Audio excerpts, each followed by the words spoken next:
heaven that will not be exhausted, where no thief comes near and no moth destroys. For where your treasure is, there your heart will be also. Be dressed, ready for service, and keep your lamps burning, like men waiting for their master to return from a wedding banquet, so that when he comes and knocks, they can immediately open the door for him. It will be good for those servants whose master finds them watching when he comes. I tell you the truth. He will dress himself to serve, will have them recline at the table, and will come and wait on them. It will be good for those servants whose master finds them ready, even if he comes in the second or third watch of the night. But understand this: if the owner of the house had known at what hour the thief was coming, he would not have let his house be broken into. You also must be ready, because the Son of Man will come at an hour when you do not expect him. Peter asked, "Lord, are you telling this parable to us or to everyone?" The Lord answered, "Who then is the faithful and wise manager, whom the master puts in charge of his servants to give them their food allowance at the proper time? It will be good for that servant whom the master finds doing so when he returns. I tell you the truth, he will put him in charge of all his possessions. But suppose the servant says to himself, 'My master's taking a long time in coming,' and he then begins to beat the men servants and maidservants, and to eat and drink and get drunk. The master of that servant will come on a day when he does not expect him, and at an hour he is not aware of. He will cut him to pieces and assign him a place with the unbelievers. That servant who knows his master's will and does not get ready or does not do what his master wants will be beaten with many blows. But the one who does not know and does things deserving punishment will be beaten with few blows. From everyone who has been given much, much will be demanded.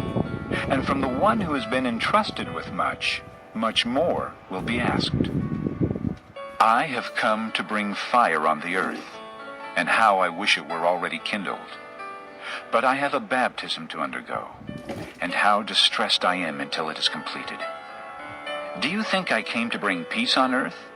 No, I tell you, but division. From now on there will be 5 in one family divided against each other, 3 against 2, and 2 against 3. They will be divided, father against son, and son against father, mother against daughter, and daughter against mother, mother-in-law against daughter-in-law, and daughter-in-law against mother-in-law." He said to the crowd, "When you see a cloud rising in the west, immediately you say, 'It's going to rain,' and it does. And when the south wind blows, you say, 'It's going to be hot,' and it is. Hypocrites! You know how to interpret the appearance of the earth and the sky. How is it that you don't know how to interpret this present time? Why don't you judge for yourselves what is right?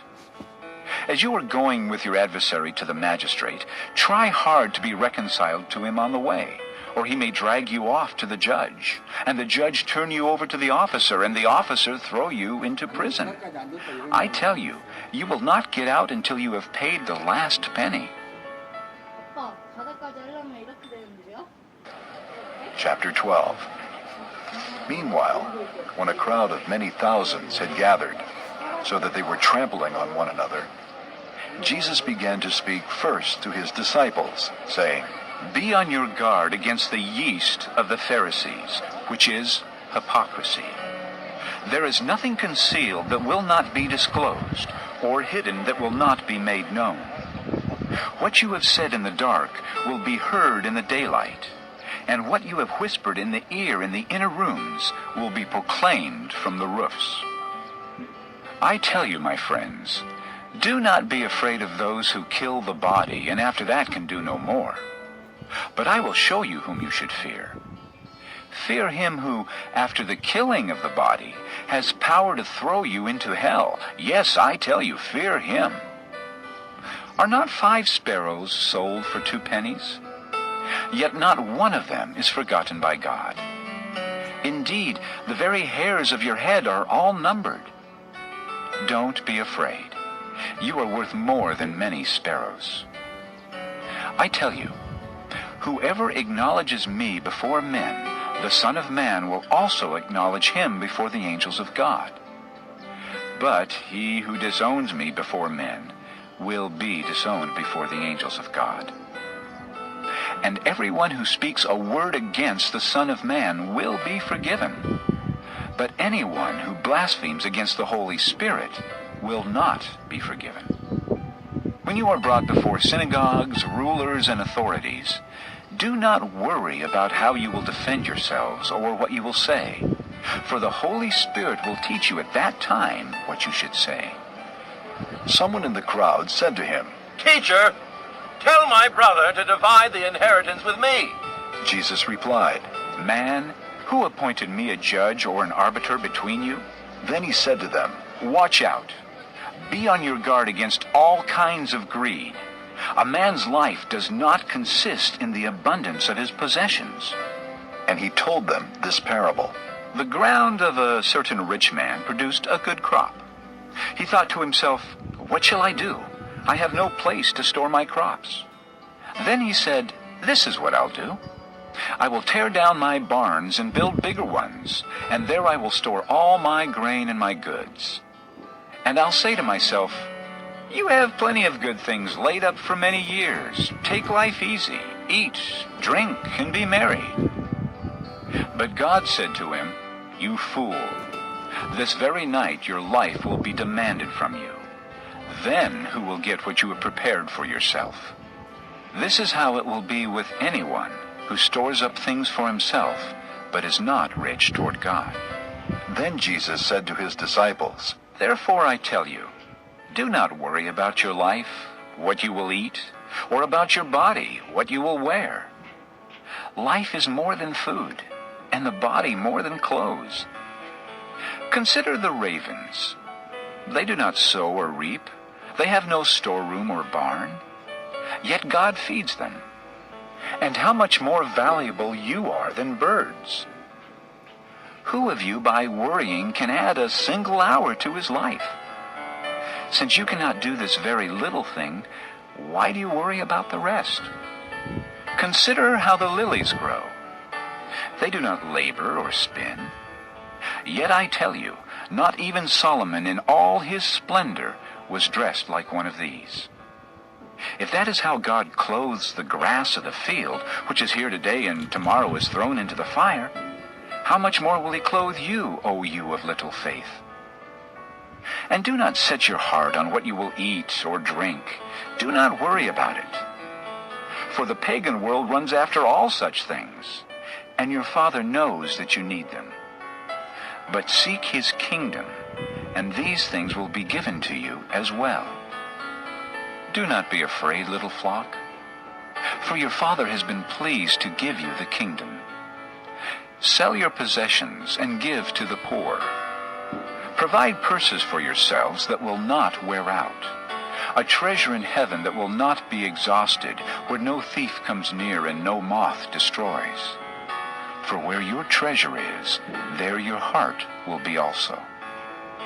Be dressed, ready for service, and keep your lamps burning, like men waiting for their master to return from a wedding banquet, so that when he comes and knocks, they can immediately open the door for him. It will be good for those servants whose master finds them watching when he comes. I tell you the truth, he will dress himself to serve, will have them recline at the table, and will come and wait on them. It will be good for those servants whose master finds them ready, even if he comes in the second or third watch of the night. But understand this, if the owner of the house had known at what hour the thief was coming, he would not have let his house be broken into. You also must be ready, because the Son of Man will come at an hour when you do not expect him. Peter asked, "Lord, are you telling this parable to us or to everyone?" The Lord answered, Who then is the faithful and wise manager, whom the master puts in charge of his servants to give them their food allowance at the proper time? It will be good for that servant whom the master finds doing so when he returns. I tell you the truth, he will put him in charge of all his possessions. But suppose the servant says to himself, My master's taking a long time in coming. And he then begins to beat the men servants and maidservants, and to eat and drink and get drunk. The master of that servant will come on a day when he does not expect him, and at an hour he is not aware of. He will cut him to pieces, and assign him a place with the unbelievers. That servant who knows his master's will and does not get ready or does not do what his master wants will be beaten with many blows. But the one who does not know and does things deserving punishment will be beaten with few blows. From everyone who has been given much, much will be demanded. And from the one who has been entrusted with much, much more will be asked. I have come to bring fire on the earth, and how I wish it were already kindled. But I have a baptism to undergo, and how distressed I am until it is completed. Do you think I came to bring peace on earth? No, I tell you, but division. From now on there will be 5 in one family divided against each other, 3 against 2, and 2 against 3. They will be divided, father against son, and son against father, mother against daughter, and daughter against mother, mother-in-law against daughter-in-law, and daughter-in-law against mother-in-law. He said to the crowd, When you see a cloud rising in the west, immediately you say, "It's going to rain," and it does. And when the south wind blows, you say, "It's going to be hot," and it is. Hypocrites! You know how to interpret the appearance of the earth and the sky. How is it that you don't know how to interpret this present time? Why don't you judge for yourselves what is right? As you are going with your adversary to the magistrate, try hard to be reconciled to him on the way, or he may drag you off to the judge, and the judge turn you over to the officer, and the officer throw you into prison. I tell you, you will not get out until you have paid the last penny. Chapter 12. Meanwhile, when a crowd of many thousands had gathered, so that they were trampling on one another, Jesus began to speak first to his disciples, saying, Be on your guard against the yeast of the Pharisees